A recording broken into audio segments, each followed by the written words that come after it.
अस्सलाम वालेकुम। मैं हूँ तहमीना शेख। तस्वीर में नजर आने वाला 17 साल का लड़का वकास है। ये 8 बहनों का अकलौता भाई है, सबसे छोटा भाई है। बाकी 8 बहनें इससे बड़ी हैं। जब बड़ी 8 बहनें हों और भाई अकलौता हो तो उस भाई को हथेली पर रखा जाता है। उसके मुंह से निकलने से पहले उसकी ख्वाहिशात को पूरा किया जाता है और उसकी खूब खिदमत भी की जाती है। वकास ऐसी अच्छी माँ का बेटा है कि इसने अपनी बहनों की जिंदगी बचाने के लिए मौत को गले लगा लिया। 8 की 8 बहनें अक्सर औकात वकास से ये कहती थी, हम 8 में से 1-2 को कुछ हो भी जाए तो खैर है, लेकिन तुम अकलौते हो, ना पड़ा करो बहस में, चीजों में, झगड़ों में, मसले मसाइल में। कहता था, मैं अकलौता हूं तो जिम्मेदारी भी मुझी पर है और मुझे निभानी है। 26 मार्च 25 रमजानुल मुबारक को अकलौते वकास को जालिम कत्ल कर देते हैं। खुद कत्ल हो गया और अपनी बहनों की जिंदगी बचाई। कैसे बचाई, ये सब आपको मैं आज के व्लॉग में बताऊंगी। लोधरा में ये वाकया पेश आया है और कुंडी बलोचा इलाका है एक लोधरा का, जहां पर ये वकुआ हुआ और उस वकुए के बाद थरथल्ली मची है कुंडी बलोचा में। घर में जो सरबरा हैं, घर के बड़े हैं, इनका नाम है मोहम्मद रांझा और रांझा साहब की अहलिया का नाम है आसमा।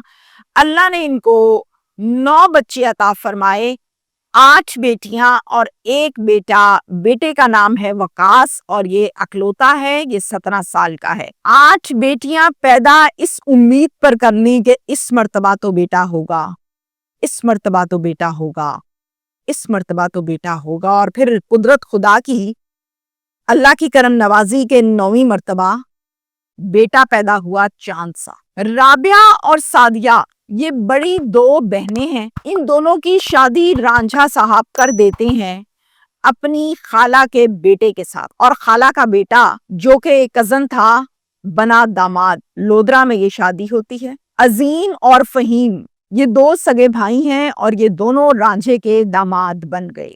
बेटी का जो ससुर है उनका नाम है गुलाम हुसैन, जो कि रांझे का पहले तो खालू लगता था मगर अब बेटियों का ससुर बन गया। दामाद बिल्कुल ठीक से अपनी बीवियों के साथ रहते थे, लेकिन इनके घर में गुलाम हुसैन की मर्जी के खिलाफ पत्ता भी नहीं हिलता था। गुलाम हुसैन गालम गलोच, झगड़ा, बदजबानी, बदकलामी, ये इसका वतीरा था। बीवियां अपने शौहरों को अक्सर बताती थीं कि अब्बा बहुत गालियां निकालते हैं, इनको मना करें, गंदी गालियां निकालते हैं। तो शौहर कहते थे, वो शुरू से ऐसे हैं, ऐसे ही रहेंगे, या तो बर्दाश्त करो या मौका न दिया करो कि तुम्हें गालियां पड़े। 22 मार्च 21 रमजान इफ्तार के बाद ससुर ने दोबारा से कपड़ों पर अपनी बहुओं से बदजबानी की। कपड़ों में शायद कोई नुक्स निकाले और इसी बात को लेकर झगड़ा हुआ, गालियां दी, धक्के दिए,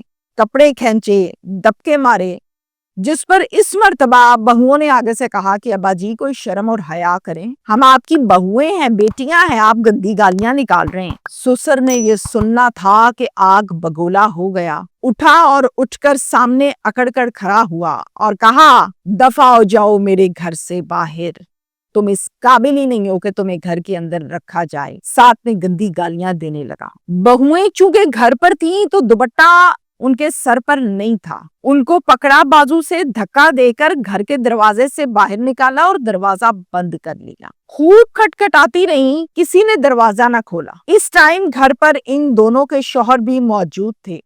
ना उन्होंने बाप को मना किया, ना अपनी बीवियों को बचाया और ना फिर बाद में दरवाजा खोला। एट द एंड लड़कियां बहुत देर दरवाजा खटखटाने के बाद रिक्शा लेती हैं और अपने बाप के घर जाके अपने भाई और बाप को सब बताती हैं। भाई वकास और बाप रांझा दोनों आते हैं इसके ससुर के पास और आकर पूछते हैं, खालू ये क्या सलूक किया है आपने अपनी इज्जत के साथ?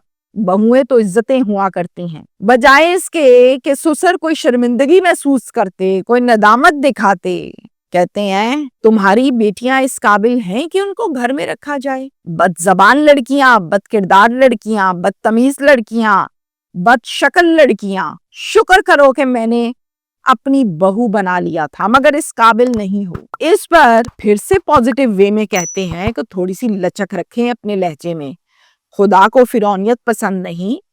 میں اپنی بیٹیوں کو بھی سمجھاؤں گا، کچھ آپ بھی پیار محبت سے کام لیں۔ باپ کہتا ہے میرے گھر آئیں، بڑا عرصہ ہو گیا اکٹھے بیٹھ کے کھانا نہیں کھایا، مل کے کھانا کھاتے ہیں اور جاتے ہوئے اپنی بہوؤں کو لے جانا۔ جس پر جواب یہ آیا شوہروں کی جانب سے، ہم کیوں آئیں آپ کے گھر، ہم نہیں آئیں گے، یہ آئیں جیسے گئی تھیں، آ کر معافی مانگیں، آ کر میرے باپ کے پاؤں پکڑیں، ہاتھ جوڑیں، گڑ گڑائے، پھر شاید کوئی لچک لہجے میں ہمارے بھی آ جائے۔ وقاص بولا کیوں بھائی، میری بہنیں کیوں معافیاں مانگیں، ایک تو تم لوگ مارو، گالیاں دو، گھر سے نکالو، اوپر سے معافیاں منگواؤ، یہ کام نہیں ہونا۔ میرے باپ سے بہت بڑی غلطی ہوئی کہ تمہارے ساتھ رشتہ کر بیٹھا، اس غلطی کو ہم بھگت رہے ہیں، نہیں آئیں گی میری بہنیں، یہ کہہ کر واپس آ گئے۔ آ کر اپنی بیٹیوں کو بتایا۔ 3 دن گزر گئے۔ 26 مارچ کو وقاص اور رانجھا باپ اسی گلی سے گزر رہے تھے کہ سامنے غلام حسین سسر بھی کھڑا تھا۔ جیسے ان کو دیکھا گندی گالیاں نکالنے لگا۔ اس مرتبہ انہوں نے بھی جواب دیا کہ کیا بات ہے بھائی، گالیاں کیوں نکالتے ہو؟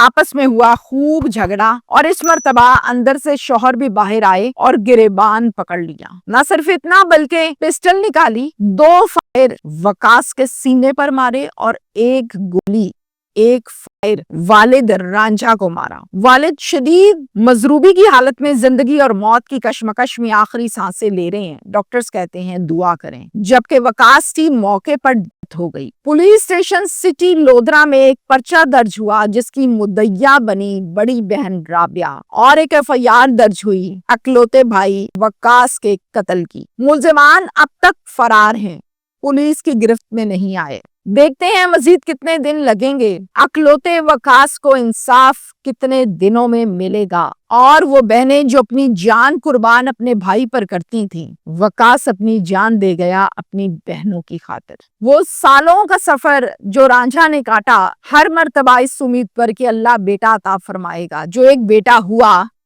وہ بھی ظالموں نے کھا لیا۔ ہمارے ہاں جہاں یہ دیکھا جاتا ہے کہ بہنیں زیادہ ہیں، بیٹیاں زیادہ ہیں، آٹومیٹکلی جہاں پر رشتہ کیا جاتا ہے وہ فیملی یہ تاک لگا کے بیٹھ جاتی ہے کہ اس کا تو بھائی یا وارث ایک ہی ہے، لہٰذا یہ نیچے لگ کر رہیں گے، اب ان کے ساتھ ہم ویسا ہی سلوک کریں گے جیسا ہمارا دل چاہے گا۔ اب دل فرعونیت چاہتا ہے یا دل پیار محبت چاہتا ہے، اٹ ڈیپینڈز آن سچویشن۔ تربیت، ماں کی گود۔ مجھے ایسا لگتا ہے کہ جس شخص کو نکاح کر کے بیٹی کی بازو پکڑا دی جائے، اس کو آپ کا کندھا بننا چاہیے، اس کو آپ کا بازو بننا چاہیے۔ بیٹی سے زیادہ عزیز باپ کو یا ماں کو یا بھائی کو کچھ نہیں ہوتا، کیونکہ بیٹی عزت ہوتی ہے۔ قدرت کے قانون کے مطابق، اللہ کے حکم کے مطابق نکاح کرتے ہیں اور کہتے ہیں جاؤ لے جاؤ، اور لے جانے کے بعد ان ننھی کلیوں اور بیٹیوں کے ساتھ یہ سلوک کیا جائے تو قیامت تو پھر آئے گی، عذاب تو پھر پڑے گا جو پڑ رہا ہے۔ Thank you.